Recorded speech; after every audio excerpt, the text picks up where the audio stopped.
The final assault on the Zephyrian Empire began at exactly midnight Earth time, when rebellion forces on 47 slave worlds launched coordinated uprisings while President Maria Santos led the largest fleet in human history toward the alien homeworld using quantum drive technology that had been reverse-engineered from captured enemy ships.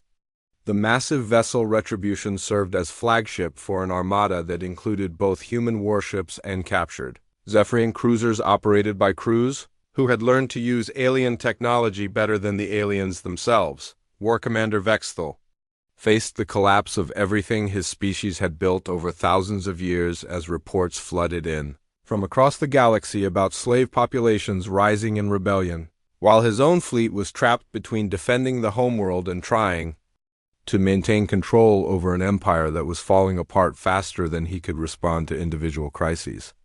The alien commander had never imagined that primitive humans could orchestrate such a comprehensive strategic disaster. Commander Chris Davis led ground assault forces in the attack on the Zephyrian capital world, where government buildings and military installations had been defended by only token forces. Because the aliens had never faced a serious threat to their home system, Davis and his soldiers used tactics learned during the battle for Earth, combined with advanced alien weapons to overwhelm defenders who were not prepared for the kind of desperate fighting that had become standard for human forces.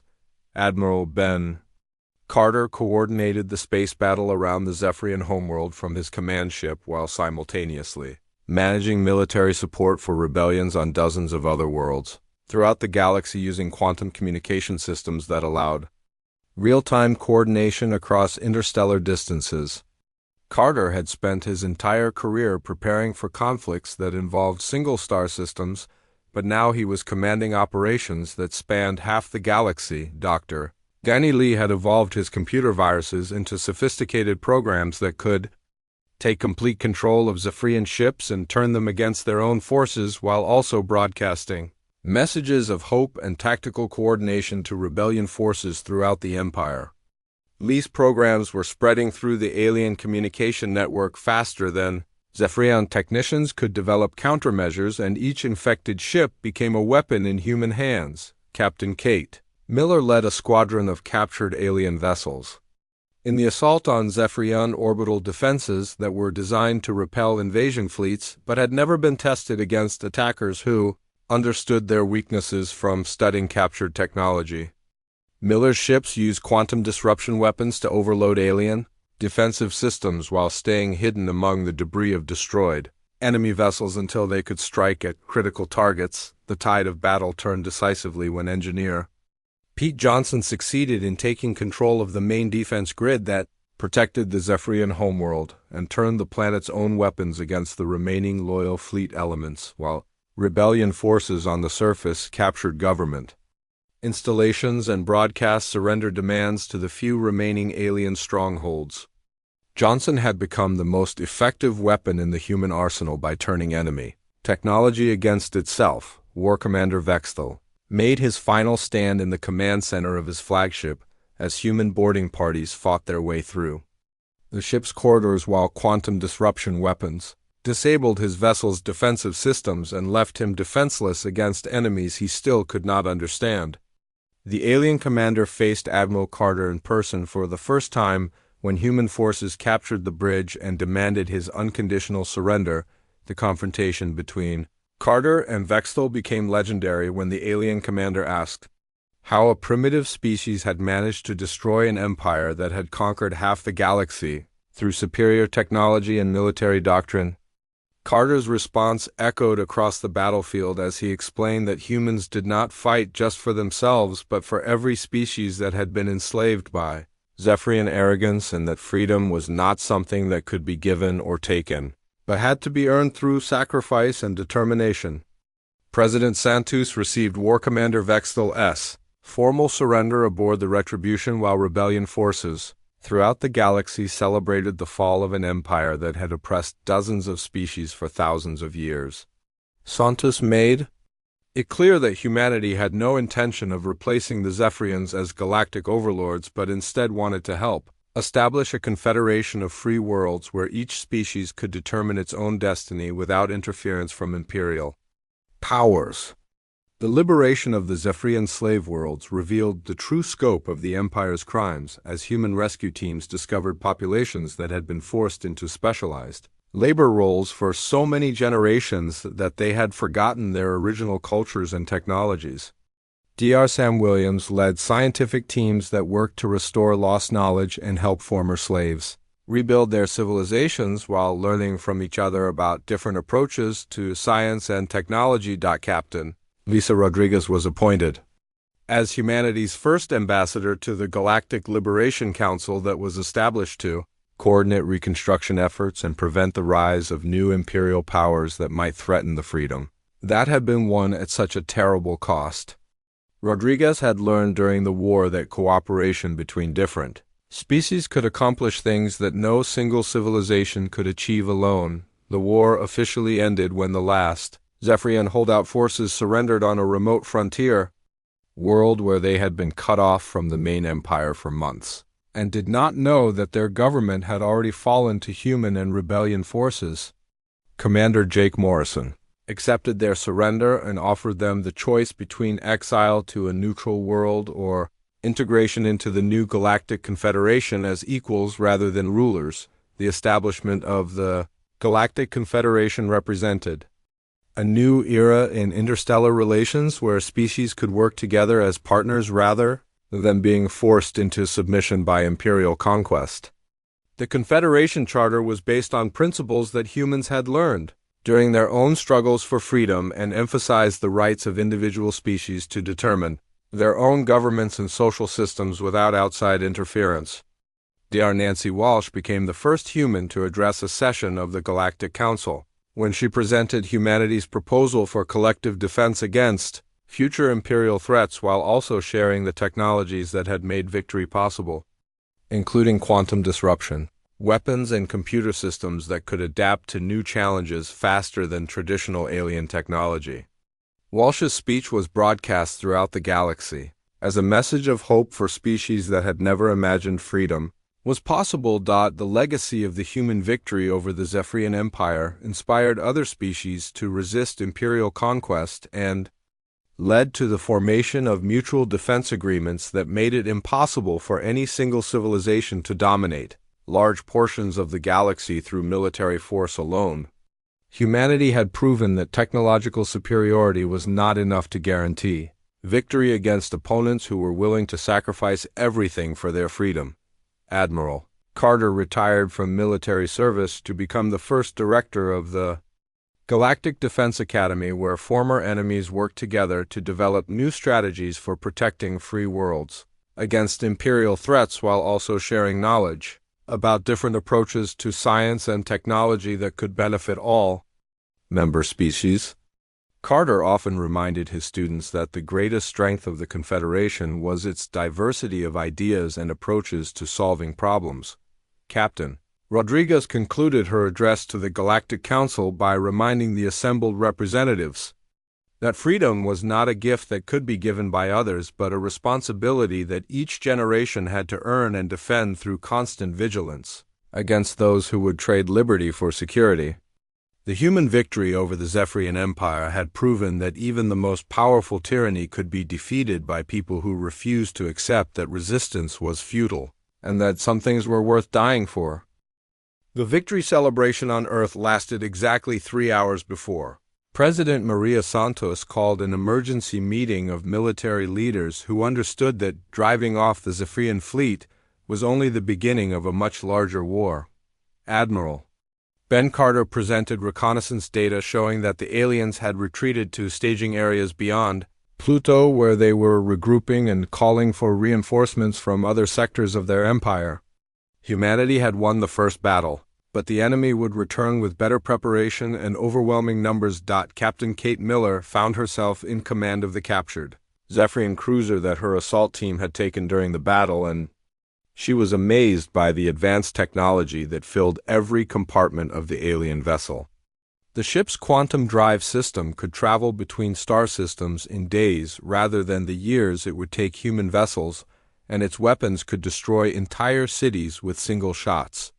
Miller realized that captured alien technology might give humanity the tools they needed to take the war to their enemies.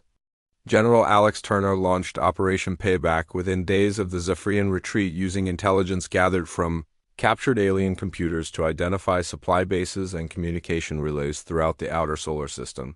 Human forces could not wait for the enemy to return stronger than before, so Turner organized hit-and-run attacks against isolated Zephyrian outposts using tactics that combined human ingenuity with captured alien technology.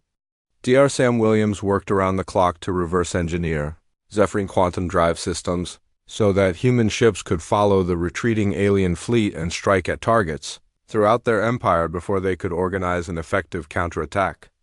Williams discovered that alien technology was not as advanced as it first appeared, but was instead based on principles that human science had overlooked, because they seemed too simple to be effective on such a massive scale. Engineer Pete Johnson became the most important person in the human resistance when he figured out how to access the Zephyrian central database that contained detailed information about every world in their empire, including the locations of slave populations from dozens of conquered species. Johnson found that the alien empire was far more fragile than it appeared because many subject worlds were held in line only through fear and would rebel if they knew that successful resistance was possible. Commander Jake Morrison led the first human expedition beyond the solar system using a captured Zephyrian ship equipped with quantum drive technology that could cross interstellar distances in a fraction of the time required by human vessels. Morrison's mission was to locate alien supply bases and gather intelligence about Empire defenses while staying hidden from the main Zephyrian fleet that was massing for another assault on Earth. The war expanded beyond Earth when Morrison's expedition discovered a Zephyrian supply depot orbiting a dead star, 3 light-years from home, where alien ships were refueling and rearming for the return journey to human space. Morrison used quantum disruption weapons to destroy the fuel storage facilities and captured supply ships that contained detailed information about Zephyrian military operations throughout the galaxy, including planned attacks on Earth's colonies. Dr. Nancy Walsh analyzed the captured intelligence and discovered that the Zephyrian Empire controlled over 200 star systems, but most of their military forces were scattered across the galaxy, dealing with minor rebellions and border disputes with other alien civilizations. The fleet attacking Earth represented only a small fraction of their total military strength, but reinforcements were already on their way from core worlds that had never been threatened by outside forces. Captain Tony Brooks had been declared dead after his sacrifice during the first battle, but his stealth ship had actually survived the collision with the alien flagship and drifted through space for weeks before being recovered by a human salvage crew. Brooks and his surviving crew members brought back detailed information about Zephyrian ship construction and tactical doctrine that proved invaluable for planning future operations against enemy forces. Colonel Amy Foster discovered that the Zephyrian ground assault on Mars had been only a probing attack designed to test human defensive capabilities rather than a serious attempt at conquest. Foster used this information to prepare more effective defenses for Earth's colonies while also organizing resistance networks that could operate behind enemy lines. If the aliens succeeded in establishing permanent bases on human worlds, the breakthrough that changed everything came when Johnson succeeded in accessing the Zephyrian communication network and began broadcasting messages to enslaved populations throughout their empire announcing that successful resistance was possible and that humanity was willing to help other species fight for their freedom. The response was immediate and overwhelming as dozens of slave worlds reported that they were ready to rebel if they could coordinate their efforts with human forces. Admiral Carter realized that humanity had stumbled onto a strategy that could destroy the entire Zephyrian Empire from within when rebellion reports began flooding in from conquered worlds that had been peaceful for centuries. The aliens had built their civilization on the assumption that conquered species would remain passive once they understood the futility of resistance, but they had never encountered a situation where successful rebellion was possible and being actively supported by outside forces. President Santos made the decision that would either liberate half the galaxy or result in humanity's complete destruction when she authorized Operation Liberation, which would use captured alien technology to support simultaneous rebellions on dozens of Zephyrian slave worlds while human forces attacked key military targets throughout the Empire. The plan was incredibly ambitious and required perfect coordination across interstellar distances, but it offered the only chance to defeat an enemy with vastly superior resources. War Commander Vexthal received reports of spreading rebellion throughout the Empire just as his reinforcement fleet arrived at the staging area beyond Pluto, and he realized that humanity had somehow turned his own conquest into a disaster that threatened the stability of the entire Zephyrian civilization. The alien commander faced a strategic nightmare as he had to choose between attacking Earth immediately with insufficient forces or waiting for more reinforcements while rebellions destroyed the Empire from within. Captain Lisa Rodriguez led a task force of human and captured alien ships on long-range missions to support rebellions on slave worlds that were thousands of light years from Earth using quantum drive technology that made interstellar warfare possible for the first time in human history. Rodriguez's forces provided weapons and tactical support to rebellion leaders while also gathering intelligence about Zephyrian military capabilities throughout the galaxy. The war reached a critical turning point when Morrison's expedition discovered the location of the Zephyrian homeworld through captured navigation data and realized that the alien capital was defended by only a small garrison, because most of their military forces were deployed across the Empire dealing with conquered populations. Morrison sent this information back to Earth, where military planners began developing an attack plan that would strike at the heart of the enemy empire.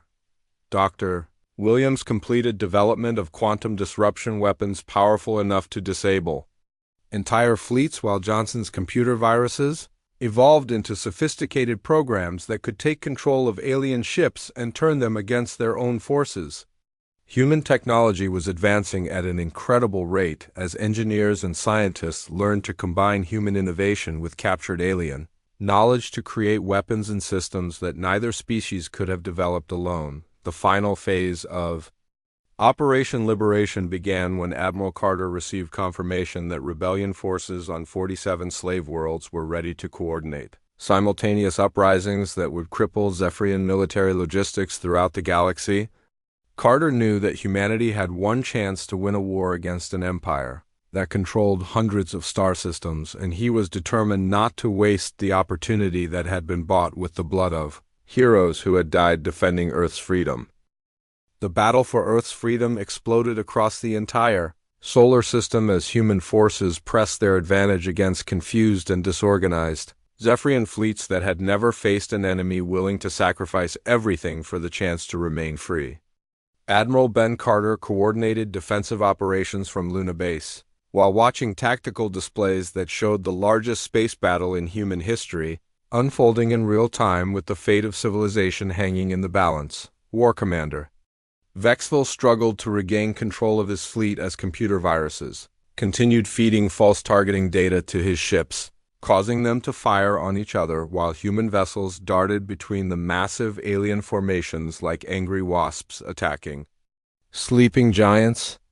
The Zephyrian commander had conquered dozens of worlds using overwhelming technological superiority, but he had never encountered an enemy that fought with such desperate creativity and complete disregard for their own survival. Commander Jake Morrison led squadrons of human fighters in suicide runs against Zephyrian dreadnoughts that were each big enough to hold entire cities but were now vulnerable because their defensive systems were failing due to quantum disruption weapons and electronic warfare attacks. Morrison's pilots flew their small ships directly into the weapon ports of alien vessels, knowing that most of them would not survive, but that their sacrifice might disable systems that could destroy Earth's remaining defenses, the space around Earth became a graveyard of burning ships from both sides as the battle raged for hours with neither force able to claim decisive victory despite enormous losses on all fronts. Human vessels were faster and more maneuverable than their alien counterparts, but Zephyrian ships could absorb incredible amounts of damage and still remain operational while human fighters were destroyed by single hits from enemy weapons that turned matter into energy. Captain Tony Brooks made the decision that would be remembered as either the most heroic or most foolish act of the war when he deliberately crashed his stealth cruiser into the main reactor core of a Zephyrian flagship that was coordinating alien fleet movements. The explosion was visible from Earth's surface as a new star that burned for several seconds before fading into the darkness of space along with Brooks and his crew of volunteers who had chosen death over surrender. Dr. Sam Williams watched the battle from his laboratory while continuing to develop new weapons based on real-time analysis of how Zephyrian technology responded to human attacks. Each quantum disruption blast provided more data about alien defensive systems, and Williams used this information to create more effective weapons that could be manufactured quickly, enough to matter in the ongoing fight for humanity's survival. Colonel Amy Foster found herself commanding ground forces on Mars when Zephyrian landing ships managed to break through orbital defenses and deposit assault troops on the planet's surface near the main mining colonies. The alien soldiers were bigger and stronger than humans, but they had never fought in the low-gravity conditions that Foster's troops had trained in for years while working in the asteroid belt and outer planet mining operations. The battle for Mars became a deadly game of hide-and-seek among the mining tunnels and processing facilities, where human defenders used their knowledge of the terrain to ambush alien forces that were equipped with superior weapons but had no experience fighting underground against enemies who knew every tunnel and maintenance shaft in the complex. Foster's troops turned the mining equipment into weapons and used explosive charges to collapse tunnels on top of Zephyrian soldiers. Engineer Pete Johnson continued uploading viruses into alien computer systems from his position aboard a captured Zephyrian command ship while firefights raged through the corridors around him between human assault teams and alien security forces. Johnson's viruses were becoming more sophisticated as he learned how Zephyrian systems worked, and he began programming them to cause specific types of failures that would disable weapons and life support rather than just creating random malfunctions. The turning point of the battle came when programmer Danny Lee successfully penetrated the central communication network that connected all Zephyrian ships throughout their empire and uploaded a master virus that began spreading to every vessel in their fleet regardless of location. The virus did not destroy alien systems, but instead fed them false information about everything from enemy positions to fuel levels, which caused coordination problems that grew worse as the infection spread. Lieutenant Nancy Walsh led her assault team in a desperate attack on the quantum communication core of War Commander Vexthal S flagship, while the alien commander tried to understand how primitive humans had managed to turn his own technology against him. Walsh and her soldiers fought through waves of alien defenders using weapons that had been designed in Dr. Williams' laboratory specifically for close combat in the cramped corridors of enemy ships. Admiral Carter realized that humanity had a chance to win the battle when sensor readings showed that nearly half of the Zephyrian fleet was now suffering from system failures caused by the spreading computer virus, while the remaining alien ships were being picked apart by coordinated attacks from human forces that had learned to work together with deadly efficiency. But victory would come at a terrible cost as human casualties mounted with each passing hour. Captain Lisa Rodriguez pushed the Defiance beyond its design limits while engaging 3 Zephyrian cruisers simultaneously in a running battle that took her ship from Earth orbit to the asteroid belt, where debris from destroyed vessels created a maze of twisted metal that provided cover for hit-and-run attacks. Rodriguez's crew worked frantically to keep their weapons and engines operational while alien missiles exploded around them close enough to shake the ship's hull. War Commander Vexthal faced the unthinkable reality that his fleet was being defeated by a species that should have been enslaved weeks ago, according to every strategic analysis his empire had ever conducted about primitive worlds. The humans fought with a combination of desperation and ingenuity that made them incredibly dangerous opponents, even though their individual ships and weapons were inferior to Zephyrian technology in every measurable way. Major Chris Davis and his soldiers captured the main computer core of a Zephyrian command ship after hours of fighting through corridors filled with alien defenders who could not understand why their superior weapons and armor were not enough to stop human attackers, who seemed willing to die for the chance to inflict any damage on their enemies. Davis used the captured computers to coordinate attacks on other alien vessels while Johnson's viruses continued spreading chaos throughout the enemy fleet. The battle reached its climax when Admiral Carter ordered every remaining human ship to concentrate their fire on War Commander Vextel's flagship, while ground forces on Mars succeeded in destroying the alien landing bases that had been established near the mining colonies. The Zephyrian command ship began losing structural integrity under the combined assault from dozens of human vessels, while its own defensive systems fired randomly due to virus-induced targeting errors. Dar Williams received reports that his quantum disruption weapons had exceeded all expectations for effectiveness against alien technology, but the cost in human lives was staggering, as nearly 60% of Earth's space fleet had been destroyed or disabled during the battle. The survivors were exhausted and running low on ammunition, but they had accomplished something that no other species in the galaxy had ever managed to do against the Zephyrian Empire. War Commander Vextel made the decision to retreat with his surviving ships rather than risk complete destruction of his fleet against an enemy that had proven far more dangerous than any previous conquest target. As the remaining Zephyrian vessels withdrew from Earth's solar system, the alien commander began planning for a return with reinforcements that would be prepared for human tactics and technology.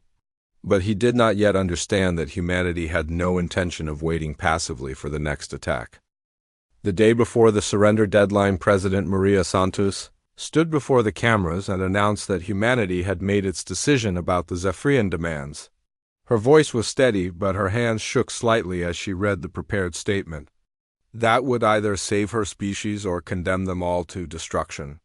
She told the world that Earth's leaders had agreed to provide the required number of volunteers for relocation, and that preparations were already underway for the transfer process. War-Commander Vextel received the surrender message with satisfaction.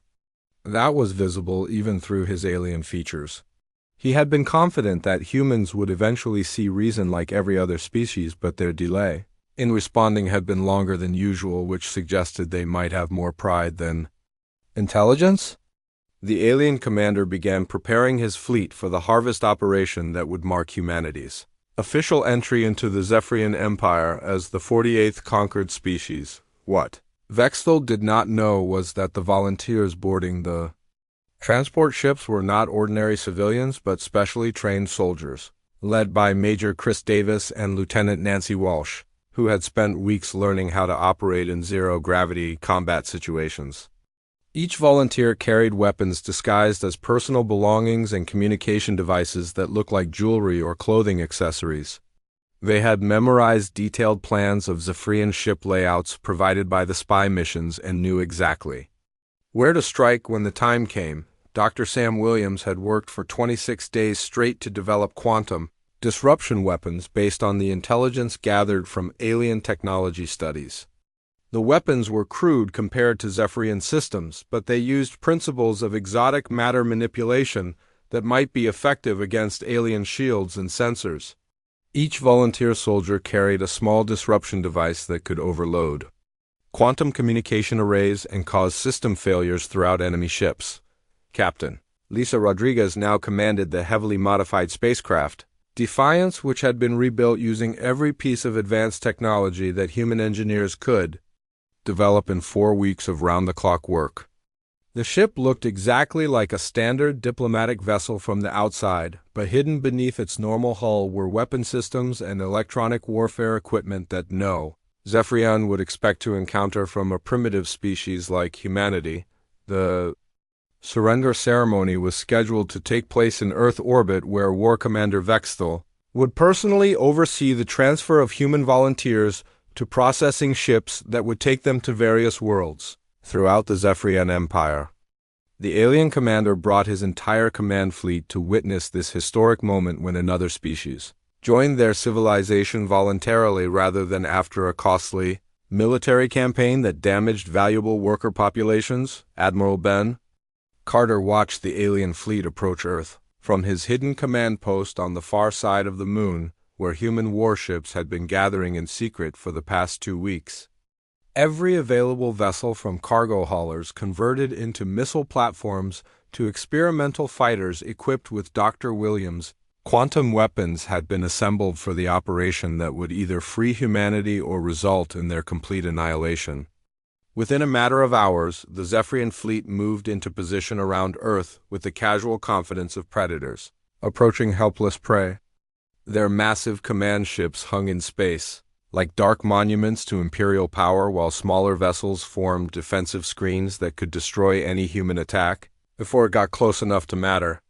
War Commander Vexthal prepared to lower his fleet's shields so that the transport ships could dock and begin loading their human cargo. Major Davis and his soldiers waited in the cramped quarters of transport, Ship 7 trying to control their breathing and heart rates so that alien sensors would not detect their nervousness. Each soldier knew that the success of the entire operation depended on perfect timing and coordination between dozens of separate teams, scattered across multiple transport vessels. They had trained for every possible scenario, but nothing could really prepare them for fighting inside alien ships using weapons that had never been tested in actual combat. Captain Rodriguez brought the Defiance into position near the Zephyrian command vessel, following standard diplomatic protocols that would allow her to get close enough for the hidden weapons to be effective. Her crew of 30 volunteers had been selected based on their ability to remain calm under extreme pressure, because any sign of hostile intent would trigger alien defensive systems that could vaporize their ship before they could fire a single shot. The moment of truth arrived when War Commander Vexthal gave the order for his fleet to lower their shields and begin the volunteer collection process. Zephyrian doctrine required defensive screens to be lowered during harvest operations to prevent accidental damage to valuable worker populations, and this procedure had never failed them in 47 previous conquests. The alien commander had no reason to suspect that primitive humans would attempt something as suicidal as attacking a vastly superior military force. Lieutenant Walsh was monitoring alien communications from Transport Ship 3 when she heard the Zephyrian shield deactivation sequence begin across their entire fleet. She activated her hidden transmitter and sent the coded signal that would start the most desperate military operation in human history. Across the solar system, human forces received the message that meant either victory or death with no possibility of anything in between. The attack began simultaneously from 6 different directions, as hidden human fleets emerged from behind the moon and asteroid belt, while transport ships revealed their true nature by launching assault teams directly into the hearts of Zephyrian command vessels. Dr. Williams' quantum disruption weapons activated all at once, creating electromagnetic chaos that interfered with alien sensors and communication systems, just as Captain Rodriguez opened fire with every weapon the Defiance could bring to bear. Major Davis and his soldiers stormed through the corridors of Transport Ship 7 using floor plans memorized from spy mission intelligence to reach the ship's quantum communication core before alien security forces could organize effective resistance. The Zephyrians had never faced boarding actions before because no conquered species had ever possessed the technology or courage to attempt such tactics against their superior vessels. War Commander Vexthal felt something he had never experienced in 2 centuries of military service, when his flagship's defensive systems began failing and emergency alarms started screaming throughout the command center. Human ships were attacking from impossible angles using weapons that should not exist, while his own vessels were suffering from internal system failures.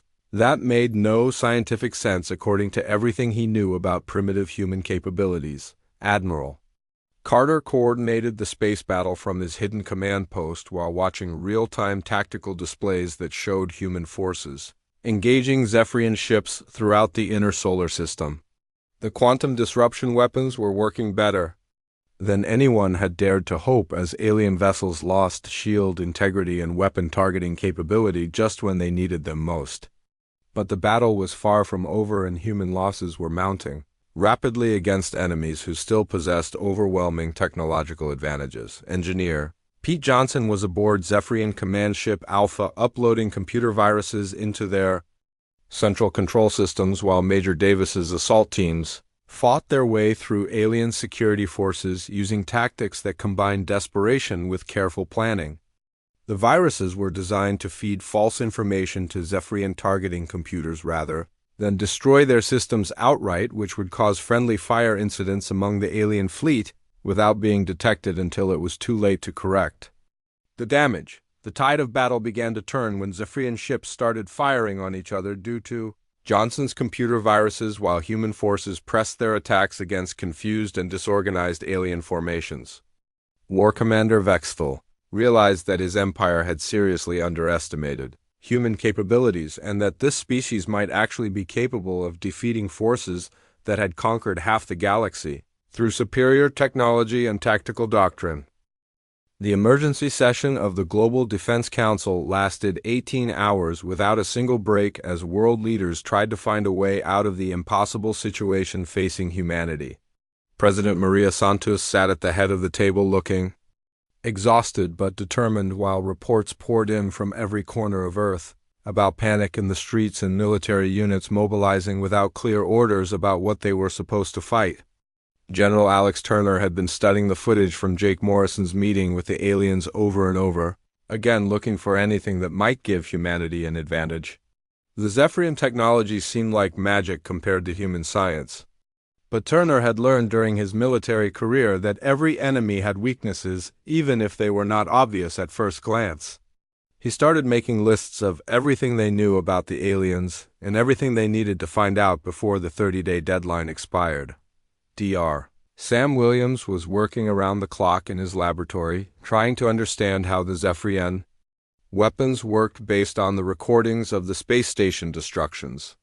The way matter simply vanished suggested some kind of exotic physics that human science had only theorized about in advanced quantum mechanics textbooks.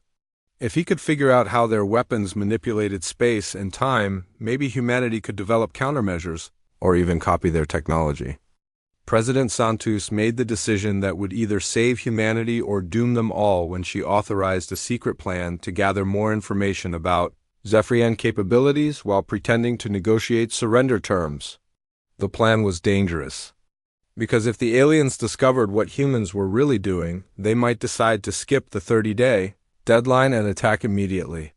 But doing nothing meant certain slavery for the entire human race. Captain Tony Brooks received orders that officially did not exist to take his stealth reconnaissance ship into the outer solar system where Zephyrian vessels were patrolling in small groups. His ship had been designed to avoid detection by human sensors, but nobody knew if it would work against alien technology that was centuries ahead of anything Earth had ever built. Brooks and his crew of 8 volunteers knew they might not come back from this mission. The stealth ship slipped past Mars during a scheduled supply run to the mining colonies and then went completely dark with all systems, running on minimum power to avoid creating heat signatures that might show up on alien sensors. For 3 days, they drifted through space like a piece of debris while using passive sensors to study Zephyrian patrol patterns and ship configurations. What they discovered was both encouraging and terrifying at the same time.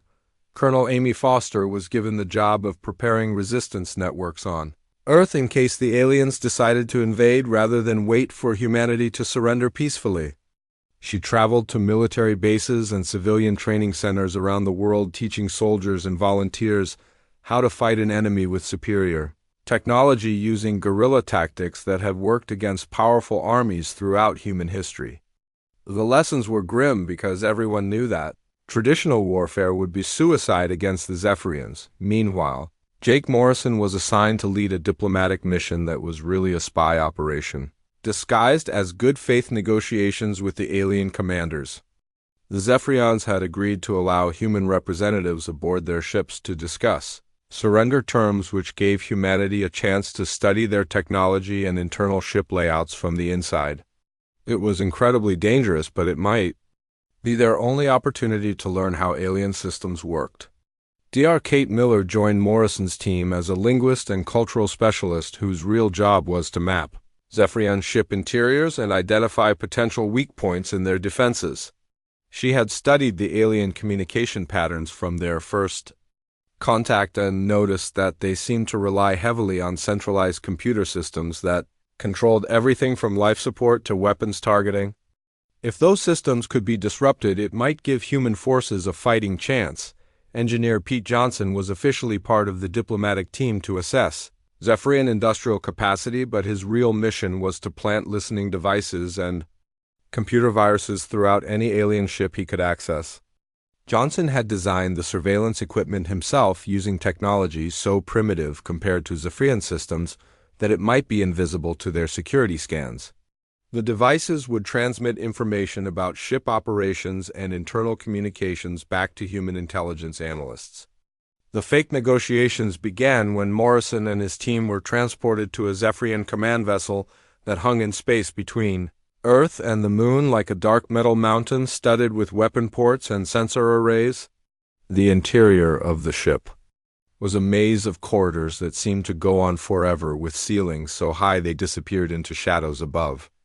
Everything was built for creatures much larger than humans, which made the diplomatic team feel like children lost in a giant's house. War Commander Vexthal conducted the meetings in a chamber that could have held a football stadium with room left over for parking lots. The aliens seemed genuinely interested in helping humanity understand why surrender was their best option and provided detailed explanations of how other species had benefited from joining the Zephyrian Empire. Each story made it clear that benefits meant survival in exchange for freedom, which was not really a benefit at all. While Morrison kept the alien commander talking about surrender procedures, Kate Miller and Pete Johnson were secretly exploring other parts of the ship using maintenance tunnels and service corridors that the Zephyrians did not bother to guard, because they could not imagine that primitive humans would be capable of espionage. They discovered that alien ships were controlled by massive computer cores that processed information from thousands of sensors and weapon systems simultaneously. The most important discovery came when Johnson found that Zephyrian computers used quantum entanglement for instantaneous communication across their entire fleet, which meant that disrupting one ship systems might affect other vessels in unexpected ways. He carefully planted his surveillance devices near the quantum communication arrays and uploaded a simple monitoring program that would record data transmissions without interfering with normal operations. Back on Earth, D.R. Williams was making breakthrough discoveries about exotic matter manipulation, based on sensor readings from the reconnaissance missions and diplomatic contacts. Zephyrian technology worked by creating artificial gravity fields that could compress or expand spacetime in localized areas, which explained how their weapons could make matter simply disappear. More importantly, it suggested that their shields and propulsion systems might be vulnerable to quantum disruption weapons that humanity could actually build with enough time and resources. President Santos received daily reports from all the covert operations while maintaining the public pretense that Earth's leaders were seriously considering the alien surrender demands. The deception was working because War Commander Vexthal seemed confident that humans would eventually see reason and accept their fate like every other species the Zephyrians had conquered. The alien commander had no experience dealing with a species that would choose death over slavery. As the 30-day deadline approached, humanity was split between those who wanted to surrender and hope for the best, and those who preferred to fight even if it meant extinction. President Santos knew that the decision would ultimately be hers to make, and that history would either remember her as the woman who saved humanity through clever resistance or the fool who got everyone killed by refusing to accept reality. The information gathered by the spy missions was encouraging, but it was still not clear if humans could actually win a war against an empire that had conquered half the galaxy. The morning started like any other Tuesday until the sky turned dark with shadows that should not exist.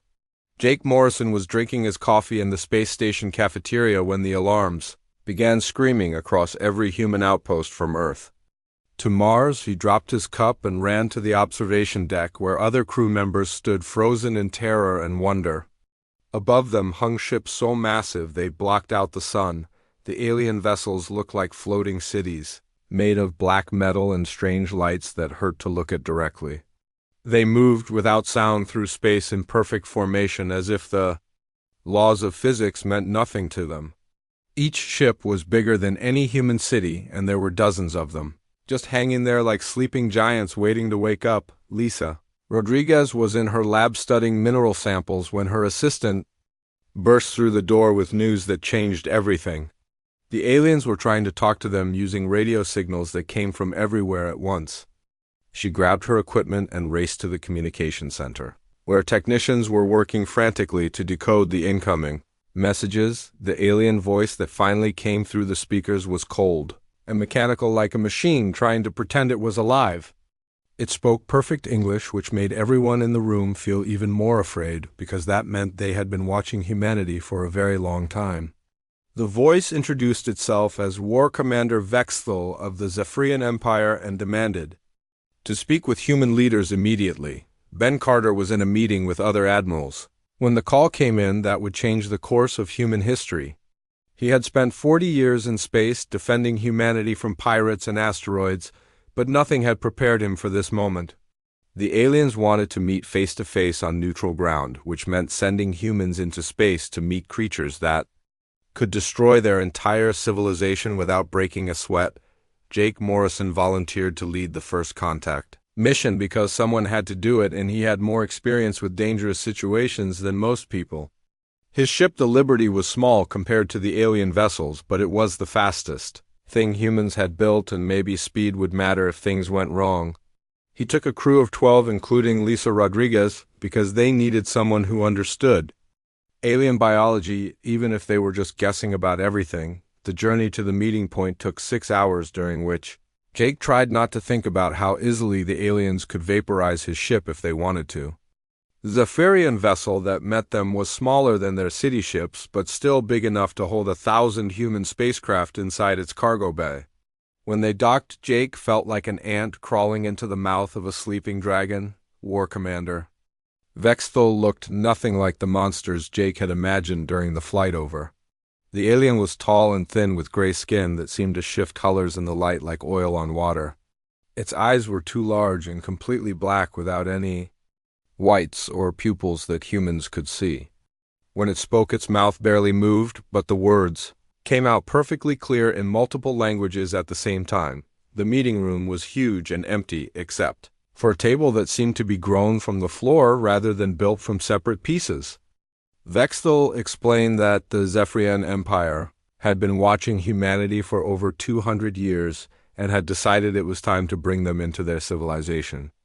This sounded nice until the aliens started explaining what that actually meant for human beings. The Zephyrians had conquered 47 different species across the galaxy and turned each one into specialized workers for their empire. Some species became miners who spent their entire lives digging in darkness, while others became builders who constructed cities they would never be allowed to live in. Every conquered race was given food and shelter and protection, but they were never allowed to make choices about their own lives ever again. Lisa Rodriguez asked, what would happen to human culture and art and music under Zephyrian rule? War Commander Vexthal looked confused by the question, as if culture was something it had never considered important. The alien explained that conquered species were allowed to keep whatever traditions did not interfere with their work assignments, but most cultures disappeared within a few generations anyway, because workers did not have time for such things. Jake Morrison felt his blood turn cold when Vexthal announced that humanity had 30 Earth days to surrender 60% of their population for relocation and training. The remaining humans would be allowed to continue living on Earth, but only to maintain the planet as a breeding ground for future workers. Any attempt to resist would result in the complete destruction of human civilization and the enslavement of all survivors. To demonstrate their power, the Zephyrians destroyed 3 unmanned space stations with weapons that seemed to fold space itself into impossible shapes. The stations simply vanished as if they had never existed, leaving only empty space where tons of metal and equipment had been moments before. Jake watched the demonstration and realized that humanity was facing something far beyond their ability to fight with conventional weapons. The meeting ended with War Commander Vexthal giving Jake a communication device that would allow Earth's leaders to announce their surrender when they came to their senses. The alien seemed genuinely puzzled by human reluctance to accept what it considered a generous offer of protection and guidance. As Jake and his crew returned to their ship, they all knew that humanity was about to face the greatest challenge in its entire history, and nobody knew if they would survive what was coming next.